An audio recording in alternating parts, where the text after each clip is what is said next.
बिस्मिल्लाहिर्रहमानिर्रहीम, अस्सलाम वालेकुम। हकीकत टीवी साइंस एंड हेल्थ में खुश आमदीद। ईरान इस दफा जो हाल इजराइल का करेगा शायद हमारे वहमो गुमान में भी नहीं होगा। और आगे चलकर आपको ये भी बताएंगे कि ईरान ने कौन से असल में मिसाइल रखे हुए हैं जो सीधा डिमोना को जाकर हिट करेंगे। लेकिन सबसे पहले सबसे बड़ी डेवलपमेंट, ये इतनी भयानक डेवलपमेंट है, इतनी भयानक डेवलपमेंट है इजराइल के लिए कि इजराइल को अंदाजा होगा इस दफा हुआ क्या है। पहली मर्तबा तारीख में, पहली मर्तबा ईरान ने 2000 मिसाइल इस वक्त प्री सेट और कैलिब्रेटेड सिचुएशन में रख दिए हैं। यानी ईरान पहली दफा ऐसा काम किया है कि इसराइल के हमले से पहले उसने 2000 के करीब अपने मिसाइल जो लार्ज स्केल पर जाकर हमला करेंगे उनको प्री सेट कंडीशन पर रख दिया है। ये प्री सेट और कैलिब्रेटेड कंडीशन क्या होती है? देखिए, प्री सेट का मतलब ये होता है कि आपने 2000 मिसाइल्स को ऑलरेडी असाइन कर दिया है टारगेट कि फलानी जगह पर जाकर तुमने हिट करना है, फलानी जगह पर जाकर इसने हिट करना। मिसाल के तौर पर अब 2000 मिसाइल हो सकता है उनमें से 50 रखे हों निवातम बेस को उड़ाने के लिए, हो सकता है 20 रखे हों हाइफा के लिए, 50 रखे हों यरूशलेम के लिए, 100 रखे हों फलानी जगह के लिए। तो सबके टारगेट्स लॉक कर दिए हैं। मुसाद के हेडक्वार्टर से लेकर इनकी नेवी से लेकर तमाम चीज़ों पर टारगेट्स इन्होंने सेट कर दिए हैं। अब ये असल में इस सारी सूरत हाल में ईरान ने ऐलान किया है कि अगर इजराइल ने हमला किया तो वो आग से खेलेगा, फिर आग उसके पूरे घर को जलाकर राख कर देगी। अब ये जो 2000 मिसाइल हैं, आप सोचो 2000 मिसाइल में इन्होंने short range, medium range, long range ballistic missile जैसे शहाब, क्याम, सिजील, जुल्फकार और ऐसे भी जिनकी रेंज 2000 किलोमीटर या उससे ज्यादा है, ये सारे के सारे इकट्ठे 2000 किलोमीटर तक की रेंज वाले भी ये सारे के सारे हिट करने जा रहे हैं।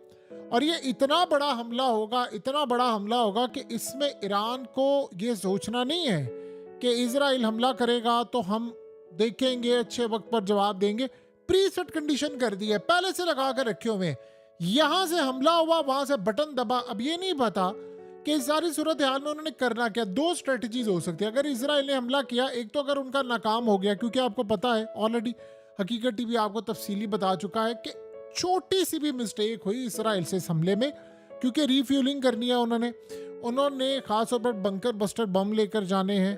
फिर उसके बाद उनको एयर स्पेस जिस मुल्क की इस्तेमाल करनी है उनको धमकियां ईरान ने दी हैं। किसी की एयर स्पेस से पहले आपको पता है कि आपने बताना होता है कि भाई हम ये काम करने के लिए जा रहे हैं, वरना वो कोई ऑब्जेक्ट देकर मार देते हैं। तो उस मुल्क की तो खैर नहीं होगी। फिर इस सारी सूरत हाल के अंदर आपको तकरीबन इन्होंने 22 साइट्स हैं जो ईरान ने बताई हैं, इनको 40-50 साइट्स होंगी, उनको टारगेट करना है, अंडरग्राउंड करना है, फिर इतनी दूर तक जाना है, रीफ्यूलिंग करनी है, फिर वापस उसको जिंदा भी लेकर आना है। अपने हेलीकॉप्टर्स भी बचाने हैं, अपने जहाज भी बचाने होते हैं। ये सारे जितने मिशंस होते हैं, हेलीकॉप्टर्स जो होते हैं वो बैकअप में रखे होते हैं कि अपने मुल्क के अंदर भी बहुत सारी यानी लड़ाइयाँ जो चल रही हैं। अब मिसाल के तौर पर नेतन्याहू गया है, अब वहाँ पर जाकर उसने बॉर्डर के ऊपर फौजों से और सबसे मुलाकात की है। सो इस सूरत हाल में ये भी पॉसिबिलिटी है कि वहाँ से लेबनान इन पर हमला कर दे तो इनको अपने फौजियों की लाशें उठाने के लिए लाना पड़े, क्योंकि वो भी इसराइल में दाखिल हो रहे हैं, दाखिल होने के लिए तैयार है। तो इस सारी सूरत हाल में जब आपके जहाज़ जाते हैं तो आपको बैकअप में रखना पड़ता है कि भाई ये हंड्रेड्स ऑफ जहाज़ जाएंगे, इतनी मिलिट्री साइट्स हैं, इतनी जगह हैं, हिट करना है, वापस जिंदा आना है। अगर SU-35 उसकी जगह अगर हमला करे तो फिर क्या बनेगा। ये सारे का सारा जो ऑपरेशन है ये बड़ा सेंसिटिव है। तो अब उन्होंने काम ये किया है कि 2000 यानी ये कुछ छोटा फिगर नहीं होता। अब ये सारे के सारे जो मिसाइल हैं ये GPS के साथ यानी गाइडेड सिस्टम के साथ इनकी पूरी तरह कंडीशन सेट होती है और ये राइट टारगेट के ऊपर जाकर करते हैं। अब ये असल में करेंगे क्या? ये असल में बड़ा ही डिफरेंट तर्ज का हमला होगा। इसमें एक दफ़ा नहीं होगा कि आपने बस एक ही मिनट के अंदर 2000 मिसाइल पूरी तरह तबाह करने के लिए छोड़ दिए। ये असल में होगा ये कि पहले ये एक वेव भेजेंगे, यानी पहले हो सकता है कि छोटे मोटे मिसाइल भेजें या रॉकेट्स भेजें पहली वेव में, जो कि बहुत बड़ी होगी। उसमें सारे के सारे इनके डिफेंस सिस्टम का सब कुछ कंज्यूम कर लेंगे। फिर उसके बाद ये मिसाल के तौर पर हो सकता है पहले 200 मिसाइल भेजें, फिर उसके बाद हो सकता है 400 भेजें, फिर वो जो तगड़े वाले हैं सिस्टम जवाब दे जाए जितनी देर में 15 से 25 मिनट का टाइम होता है रीलोड करने का, उस दौरान ये तकरीबन 700-800 इकट्ठे मिसाइल भेजे और वो असल में हो जो आयरन डोम का भी सत्यानाश कर दे, शॉर्ट रेंज रॉकेट से लेकर तमाम की तमाम चीज़ें लगा दे, वो इनसे बर्दाश्त नहीं होगा। अब आप सोचिए 2000 आपके मिसाइल हो और आपके सारे के सारे शहर निशाने पर हो, फिर आप क्या करेंगे? सो अब ये टारगेट किनको करेंगे? मिलिट्री बेसिस को करेंगे और ये डिपेंड करेगा कि ईरान के ऊपर हमला कैसा हुआ है, उसकी तबाही कितनी हुई है, क्योंकि जब हमला होगा तो दो चीज़ें होंगी, या तो हमला कामयाब होगा या नाकाम हो गया, पार्शल होगा। अगर तो पूरा नाकाम हो गया तो हो सकता है फिर ईरान हमला ना करे और ये कह दे कि भाई ठीक है हमने तो नाकाम बना दे फिर तो इसराइल, कि हो सकता है कोई तैयारे गिरा दे, पायलट भी पकड़ ले, जो इनको खदशा ये है कि रीफ्यूलिंग भी करनी है, बहुत सारी चीज़ें भी करनी है। ये भी हो सकता है कि बहुत ज़्यादा तबाही कर दें और जब बहुत ज़्यादा तबाही करेंगे तो फिर तो आप ये 2000 का एक्सपेक्ट कर ले। और ये भी पॉसिबिलिटी है कि उस हमले के घंटे बाद ये कर दें, 2 घंटे बाद कर दें, क्योंकि इन्होंने पहले एस्टिमेट लेना है कि हम पर हमला हुआ है तो कितना नुकसान हुआ है। अगर नुकसान ज़्यादा नहीं होगा तो हो सकता है वो 500 मिसाइल मार दे, 400 मार दे, 200 मार दे। अगर बहुत ज़्यादा नुकसान हुआ है, न्यूक्लियर फैसिलिटीज़ की साइट्स तबाह हुई हैं, प्रोग्राम तबाह हुआ है, ये हुआ वो हुआ है, तो ये हमला करेंगे। अब आप सोचिए इस सारे मामले पर एक और भी डेवलपमेंट होने जा रही है, ये शाम से भी हमले करेंगे। आपको पता है ईरान के फॉरेन मिनिस्टर गए हैं और वह शाम में गए और वहाँ पर जाकर इन्होंने मुलाकात की सारी इनकी टॉप की जो लीडरशिप थी और उन्होंने कह दिया कि आप बेफिक्र है, आप हमला करें, हमारे मुल्क की तमाम चीज़ें साथ है। वो तो ऑलरेडी आपको पता है इसराइल के खिलाफ है, रूस वहाँ पर ऑलरेडी मौजूद है। तो ये इतना बड़ा हमला होने वाला है, इतना बड़ा हमला होने वाला है कि इसराइल को लेने के देने पड़ जाएंगे। और आप ये ज़रा आपकी स्क्रीन पर जो मनाजिर चले इनको ज़रा गौर से देखिए।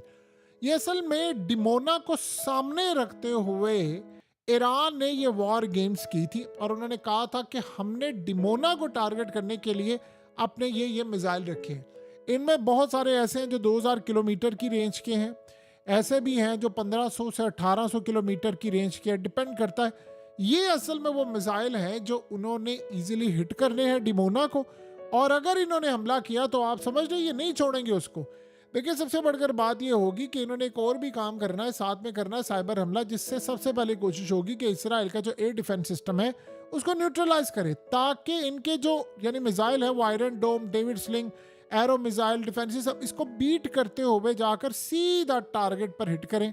फिर उसके बाद अगर इन्होंने इनकी ऑयल फैसिलिटीज़ पर हमला किया तो उनके एनर्जी इंफ्रास्ट्रक्चर को तो बिल्कुल नहीं छोड़ेंगे, जिससे सबसे पहले काम ये करेंगे कि उनकी ऑयल रिफाइनरीज को तबाह करेंगे, खास तौर पर ये पावर प्लांट्स को तबाह करेंगे और गैस प्लेटफॉर्म को तबाह करेंगे, जिससे होगा ये कि इसराइल की मिलिट्री को जो सप्लाई जा रही है वो पहले पूरी तरह मुतासिर हो। अब उसके बाद ये स्ट्राइक कहाँ कहाँ करेंगे? ये तिल अवीव में करेंगे, हाइफा में करेंगे, यरूशलेम में करेंगे, ताकि पूरी तरह पैनिक फैल जाए। फिर उसके बाद ये खास तौर पर सिविलियन इंफ्रास्ट्रक्चर को भी नहीं छोड़ेंगे, यानी एयरपोर्ट्स को, सी पोर्ट्स को, उसके अलावा इनके नेटवर्क्स को तबाह करेंगे और गवर्नमेंट की बिल्डिंग्स को सबसे पहले ये मुसाद के हेडक्वार्टर को निशाना बनाएंगे। उसके बाद ये याद रखिएगा फिर जो multi phase missile launch strategy है उसमें करेंगे क्या कि 2000 मिसाइलों को वो इस तरह करेंगे कि जो बहुत ज़्यादा तबाहकुन मिसाइल हैं वो तब लॉन्च करेंगे जो थर्ड या फोर्थ वेव होगी। पहली वेव के बाद ये पूरी तरह जो मिसाइल लॉन्च करेंगे तो उसके बाद ये पूरी कोशिश करेंगे कि उससे पहले पहले इनका सारे का सारा डिफेंस सिस्टम जैम हो, ताकि हम जाकर पूरी तरह हिट करें। देखिए इसमें होगा ये सारी निवातम बेस उड़ा देंगे, ये डिमोना भी उड़ा देंगे और फिर उसके बाद ये बात ज़हन में रखिएगा, फिर ये हिजबुल्लाह को कहेंगे कि आप फौरी तौर पर हमला कर दो। उधर से यमन भी हमला कर देगा। उधर ये प्लान ये करेंगे कि यमन की जानिब से कि अमेरिका के ऊपर, क्योंकि अमेरिका ने इस पूरे हमले में पार्टिसिपेट करना है तो वो हमले भी करेंगे, वो वहाँ से ड्रोन्स मारेंगे, रॉकेट मारेंगे, यानी मल्टी फ्रंट की जो जंग है वो पूरी तरह इन पर उस वक्त मुसल्लत हो जाएगी। देखिए ये बहुत एक्सट्रीम रिस्पॉन्स होने वाला है और इन्होंने प्लान ये करना है कि हम इजराइल को मुकम्मल तौर पर उसके सारे के सारे जो एसेट्स हैं वो तबाह कर दें।